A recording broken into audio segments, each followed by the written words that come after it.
24 तीर्थंकर भगवान की, द्वादशांग जिनवाणी माता की, परम पूज्य गणाधिपति गणधराचार्य श्री कुंथु सागर जी गुरुदेव की, परम पूज्य प्रज्ञाशणम आचार्य गुरु से देवनंदी जी गुरुदेव की।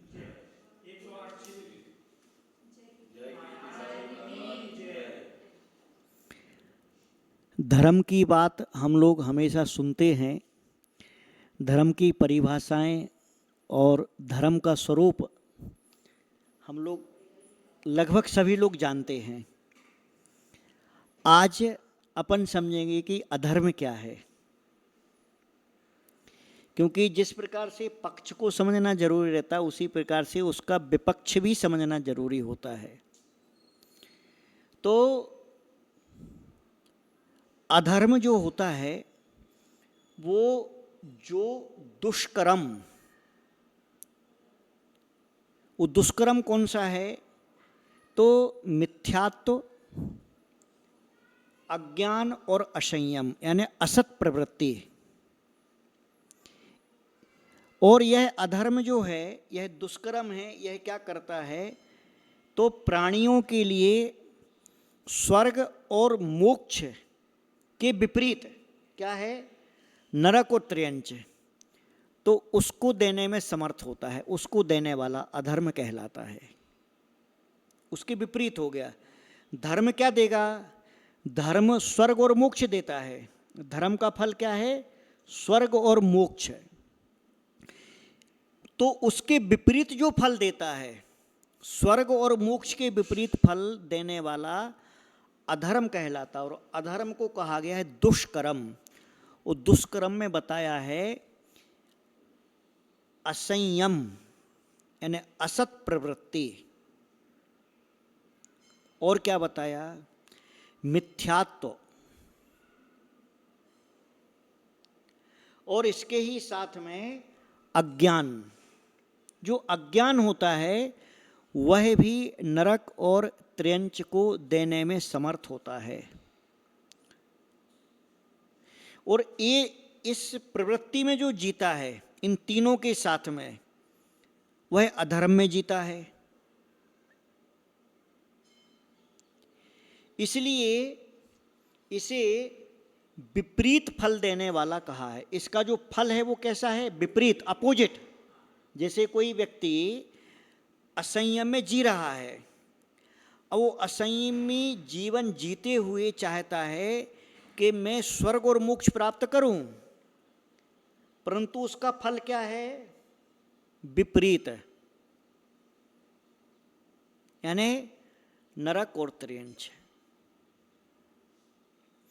कोई व्यक्ति मिथ्यात्व के साथ में जी रहा है, वह मिथ्या दृष्टि है, मिथ्यात्व को मान रहा है, मिथ्यात्व को ही धर्म के रूप में उसने स्वीकार किया है, मिथ्या मत को ही उसने सम्यक मत समझा है। और ऐसा समझ करके वह व्यक्ति कहे कि मैं धार्मिक हूं, तो इसका फल क्या? नरक और त्रयंच, स्वर्ग और मोक्ष नहीं है। अज्ञान। अज्ञान का तात्पर्य क्या है? कि जो स्कूल में पढ़ा लिखा नहीं वो, या जिसके पास कोई डिग्री नहीं वो, या जो अंगूठा छाप है वो। अज्ञान का मतलब ये नहीं है। अज्ञान का अर्थ है यहाँ पर जो धर्म के तत्व के ज्ञान से रहित है, या धर्म के और तत्व के ज्ञान के विपरीत उसे अपनी धारणा बनाई है, ज्ञान होने पर भी धारणा विपरीत हो गई है, वह अज्ञान कहलाता है।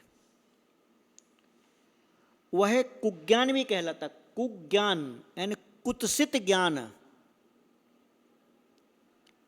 कुत्सित ज्ञान यानी जैसे अभी ये जो साइबर फ्रॉड होते हैं, साइबर क्राइम होता है, ये उसका एग्जाम्पल एक बता रहा हूँ।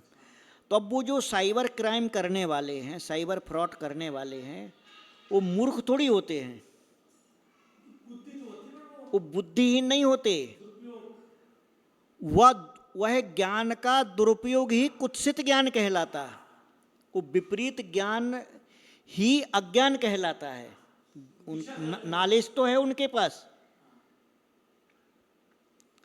जैसे अभी एक हवाई जहाज चलाने वाला व्यक्ति है, अब वो एक जगह से दूसरी जगह ले जाता है, और एक व्यक्ति आतंकवादी उस हवाई जहाज को हाईजैक करता है, तो उसने भी तो सीखा है हवाई जहाज चलाना।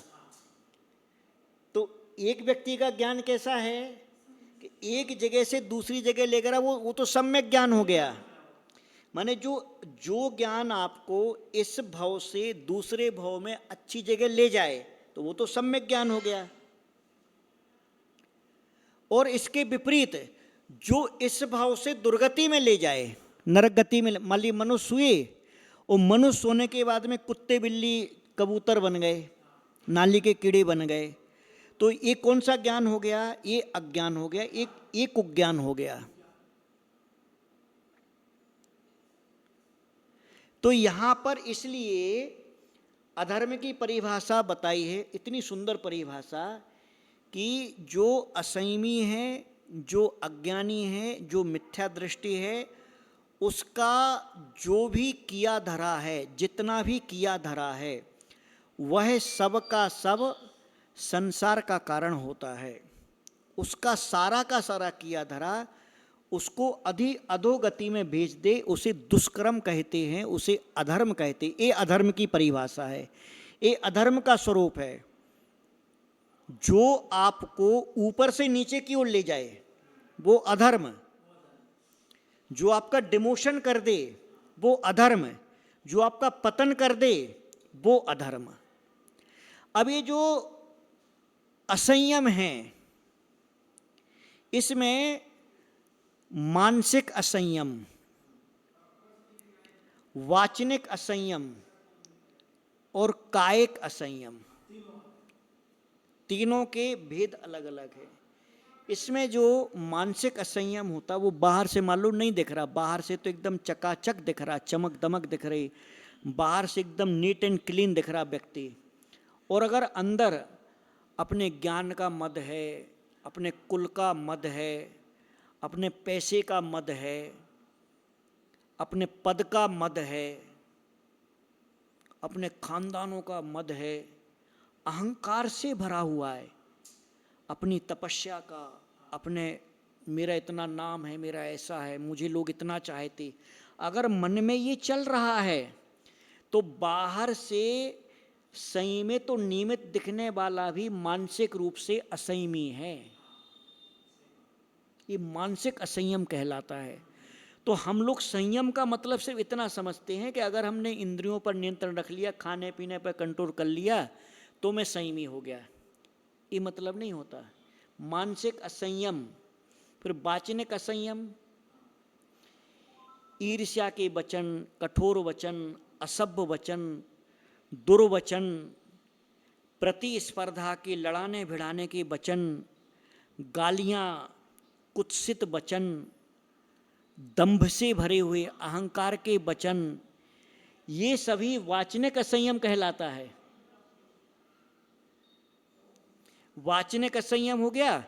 इसके साथ में फिर जो कायिक असंयम, जिसे हम सिर्फ इंद्रियों पर नियंत्रण कर लिया, खाना पीने में कुछ कंट्रोल कर लिया, या हिंसा, झूठ, चोरी, कुशील, परिग्रह आदि जो किया जाता है, पांचों पाप जो किए जाते हैं इन शरीर के माध्यम से, वह कायिक असंयम कहलाता है।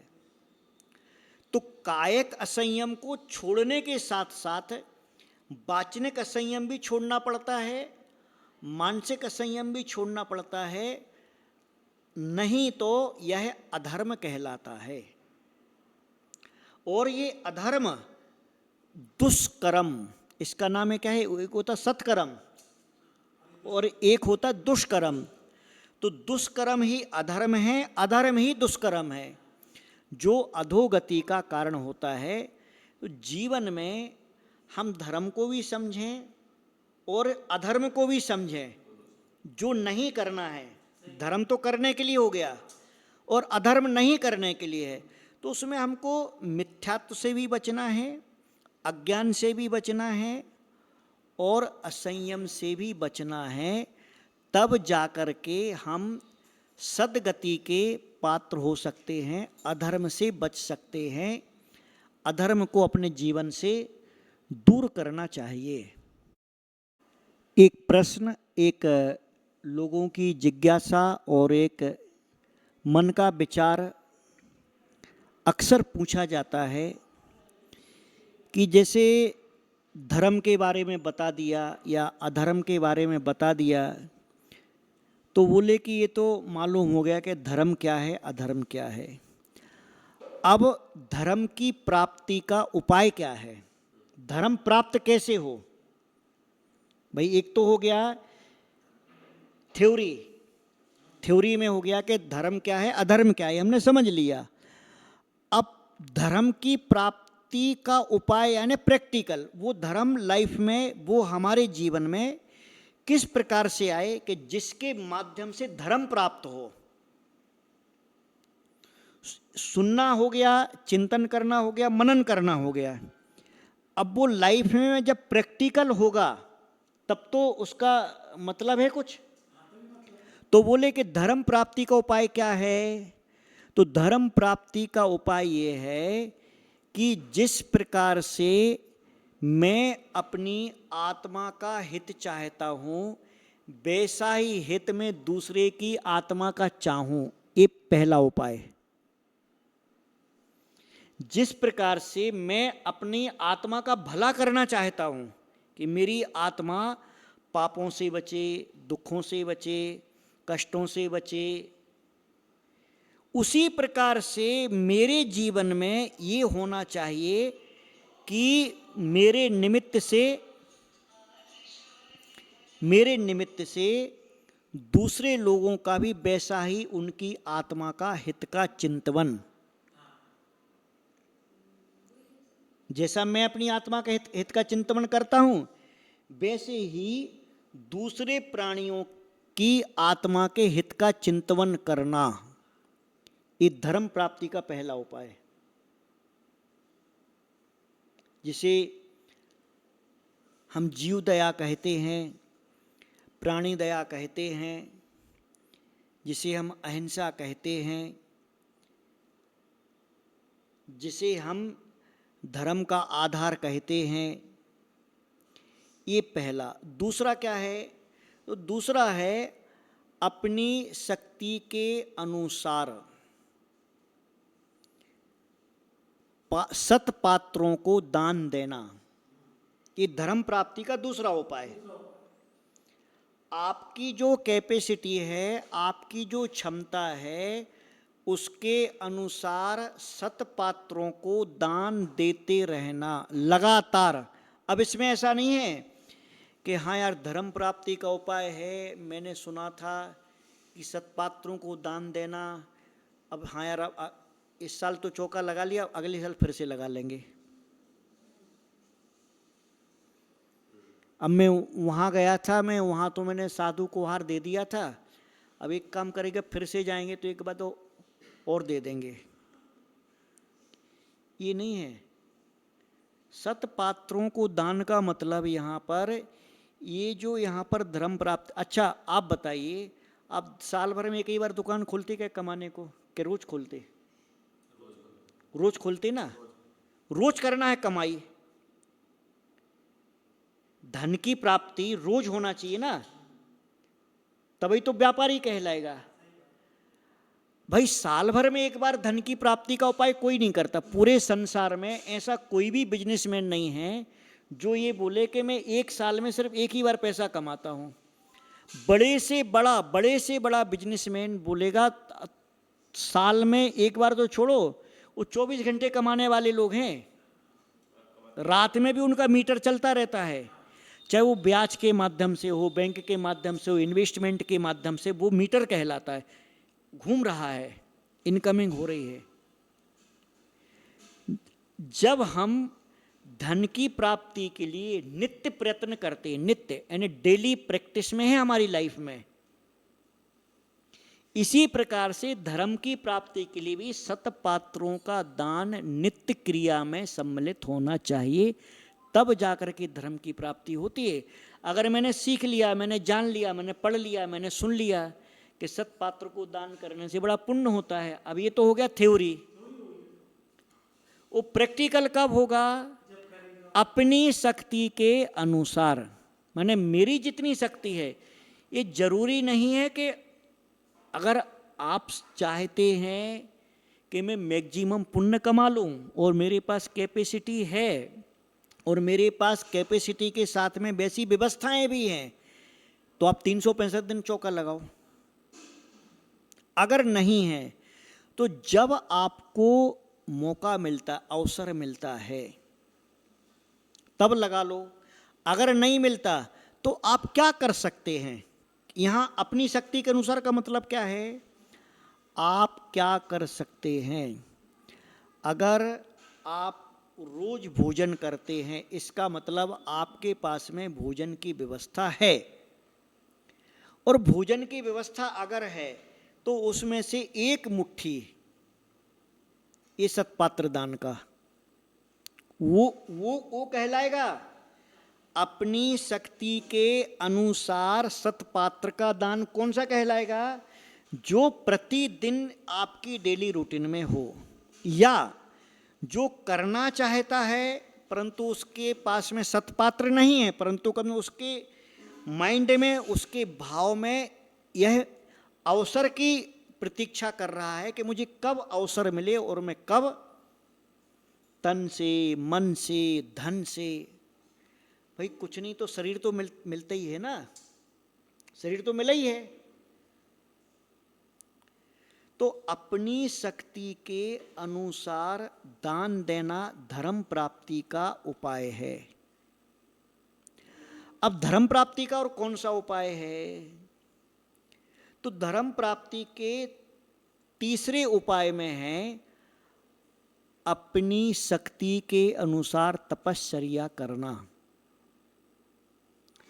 आपकी जो शक्ति है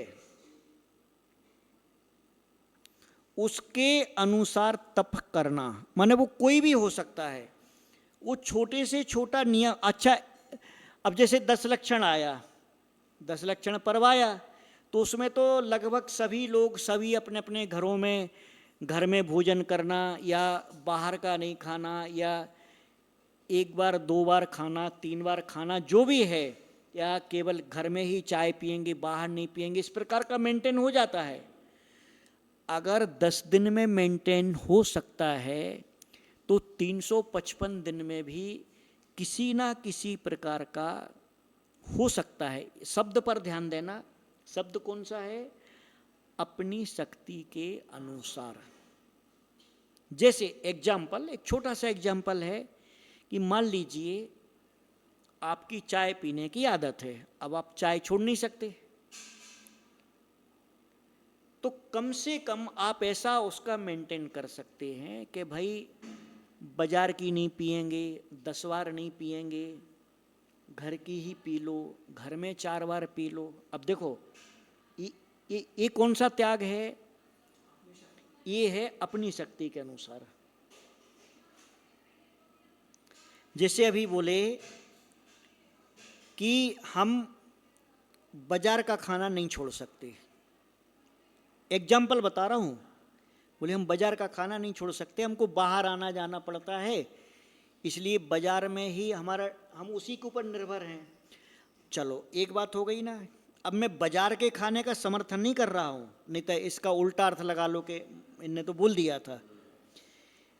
उल्टा अर्थ नहीं लगाने का, इसका सीधा अर्थ ये है कि कम से कम आप वहाँ जा कर के इस चीज़ को देख सकते हो कि कम से कम वेज नॉन वेज मिक्स वाले में मत खाओ, ऐसे लोगों के साथ में उठने बैठने के साथ मत खाओ।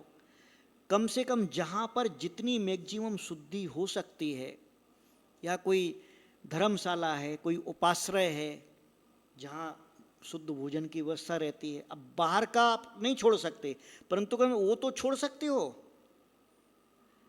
कि जहाँ वेज नॉन वेज मिक्स है, जहाँ शराब आदि पी जाती है, कभी वहाँ बैठ के मत खाओ। तो इसको बोलते अपनी शक्ति के अनुसार।